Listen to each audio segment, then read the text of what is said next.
Une partie du personnel du CHM a exercé son droit de retrait ce matin. Les agents protestent contre le manque de place dans les bus qui transportent les personnels de l'hôpital chaque jour. Même le 22 places qu'ils nous donnent, nous, ça nous suffit. Mais comme ils ont dit qu'on ne va plus passer à Ouangani, ça va. Pour nous, ça va. Parce que le souci, que le bus est rempli depuis. Le bus part de... d'où? Le bus part de Mirereni Poroani. Poroani, Sada, Mangajou, Ouangani, Barakani, Kokoni, Ongojou, Tsararano jusqu'à Mamoudzou. Mais déjà, depuis arrivé à Sada, le bus est déjà plein. Entré à Ouangani, il y en a qui se mettent debout, il n'y a pas de place. On les amène jusqu'à Kokoni, on les fait descendre pour aller récupérer, pour aller voir avec le chauffeur de Chikoni. Et même, celui de Chikoni est plein et puis se met debout dans le bus, ce qui n'est pas normal. Depuis 2 ans, ces bus ont été mis en place afin notamment de permettre aux agents de ne plus être seuls dans leur véhicule lorsqu'ils rentrent la nuit. Une manière de lutter contre l'insécurité. Néanmoins, les personnes transportées dénoncent des véhicules trop petits, sans climatisation et pour certains non étanches. Suite au mouvement, une réunion a pu avoir lieu avec la direction. On a été reçu par la direction ce matin et tout de suite après, il y a eu une réunion de travail sur ça et notamment sur les propositions qu'on avait à inscrire. Et on est parti dans le contexte où on est d'accord qu'à compter de demain, il y a une urgence à ce que les agents puissent avoir un bus pour venir au travail. Donc les exigences qui ont été formulées et les propositions qui ont été faites par les représentants qui étaient présents, c'est surtout qu'on est dans l'urgence et qu'à compter de demain, on espère et on attend fermement que les agents puissent avoir le transport pour venir au travail et pour rentrer ces jeux sereinement. Si des promesses ont été faites, les personnels en mouvement restent méfiants et attendent que les paroles se transforment en actes. Pour l'instant, je ne peux pas dire satisfait tant que je ne vois pas l'action. Du coup, j'attends voir, c'est tout. Parce qu'à chaque fois, c'est la même chose. On est dit, oui, vous aurez ça, vous aurez ceci, vous aurez ça, vous aurez ceci, et pourtant rien n'aboutit. Du coup, ils ont bien dit que, à partir de demain, c'est ça? À partir de demain, ça va changer. Ça va changer, mais on ne sait pas. Moi, s'ils font l'action, que je vois que c'est bien mis en action, là, je dirais oui, je suis satisfaite. Dès demain, des solutions doivent être apportées en lien avec les revendications à suivre. Je pense que ça aurait été très difficile parce que c'est quoi l'amendement? L'amendement, c'est le droit reconnu à tout parlementaire de pouvoir corriger à la marge un texte. Quand le texte est très en retrait par rapport aux attentes, je crois que c'est très compliqué. Et dans ce que nous avons eu avec ce texte, c'est d'abord la méthode qui a été choisie par le gouvernement, qui était une méthode excellente, a donné beaucoup d'espoir aux populations, à la population civile, aux élus, compte tenu des retards considérables que nous connaissons. Et finalement, c'est cet espoir qui a été déçu, profondément déçu.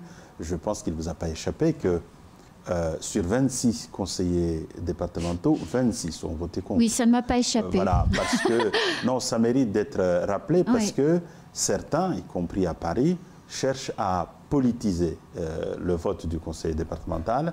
Or, le conseil départemental est un conseil, une assemblée comme toutes les autres assemblées de France et de Navarre, c'est-à-dire avec des majorités, des oppositions, des gens qui sont indécis, et ainsi de suite. Alors que là, c'est rare. Oui. Dans l'histoire de Mayotte, à ma connaissance, c'est la 3e fois que d'une manière générale, enfin que de manière unanime, l'Assemblée a voté contre un projet. Onga Tonga, c'est le nom du volcan sous-marin entré en éruption le 20 décembre dernier et situé dans le sud-ouest de l'océan Pacifique. Notre planète vient sans doute de connaître la plus forte éruption volcanique depuis celle du volcan indonésien Krakatoa en 1883. Des particules fines de l'éruption sont ainsi arrivées jusque dans le ciel réunionnais À chaque tombée du jour, cela offre un spectacle à couper le souffle sur l'île Bourbon. Des scientifiques américains sont même actuellement dans le département voisin pour analyser le phénomène avec l'Observatoire atmosphérique du Maïdo sur les hauts de Saint-Paul. La Réunion est actuellement le seul endroit au monde où les moyens techniques sont disponibles pour analyser le phénomène. Les chercheurs américains vont tenter d'en savoir plus sur les particules, sur le panache et sur les conséquences de ce phénomène sur le climat. Il y a 15 ans, le 26 janvier 2007, l'îlot Mbouzi est devenu la première réserve naturelle nationale de Mayotte. D'une superficie totale d'un peu plus de 142 hectares, cet espace protégé présente la particularité d'être à la fois terrestre et maritime. Sur sa superficie terrestre cohabitent 14 espèces de plantes remarquables. Cet écosystème luxuriant offre aussi un véritable havre de paix pour certaines espèces animales qui s'y développent loin des activités humaines. La composante marine de la réserve n'est pas non plus en reste. Pinacles coralliens, dugongs, éponges barriques et autres dauphins tursiops s'y croisent quotidiennement. À noter qu'en mai 2021, une partie de la forêt de l'île et notamment les crêtes a également été classée réserve naturelle nationale, la seconde du territoire. Cette décision a été motivée par la nécessité de sauvegarder des pressions anthropiques grandissantes, les habitats terrestres et aquatiques typiques des forêts humides. La situation sanitaire se stabilise sur le département. Le taux d'incidence qui dépassait les 2500 il y a 2 semaines est aujourd'hui de 441,9 cas pour 100 000 habitants. Autre preuve de la baisse réelle des indicateurs, le taux de positivité, il est aujourd'hui de 13,2% contre 39% le 12 janvier. Enfin, dernier indicateur qui prouve que la situation s'améliore, les hospitalisations. Le 12 janvier, 76 personnes étaient hospitalisées contre 9 aujourd'hui. Les autorités conseillent néanmoins de maintenir la vigilance. Par ailleurs, l'ARS rappelle l'importance de faire sa dose de rappel. Pour l'heure, moins de 7% de la population locale a reçu cette 3e dose. Un chiffre qu'il faut néanmoins sans doute relativiser. En effet, toutes les personnes ayant contracté le Covid sont considérées comme immunisées pendant 4 mois et donc exemptées de nouvelles doses. Une convention tripartite a été signée ce matin au rectorat entre la couveuse entreprise Oudjérébou, le Rotary Club et le rectorat. Elle vise à mettre en place le concours Jeunes Entrepreneurs. Ce dernier a pour but de sensibiliser et d'initier les jeunes Mahorais à la création d'un projet d'entreprise favorable au développement économique local. Pour le concours, il faut savoir que nous avons 6 établissements qui participent. Le lycée de Zoumounié, le lycée de Chirongué, le lycée de Sada ainsi que le lycée des Lumières. Il va y avoir plusieurs étapes. Il va y avoir une présélection, puis ensuite il y aura un premier jury, second jury, puis la remise des prix. Mais il faut savoir que durant ces 6 mois, ces jeunes-là, ils vont être préparés, ils vont être accompagnés, ils vont réellement être suivis par la couveuse d'entreprise Oudjérébou, mais aussi par nos partenaires techniques. À savoir qu'il va y avoir des ateliers spécifiques tels que l'étude financière et on va les accompagner, on va leur apporter les outils nécessaires.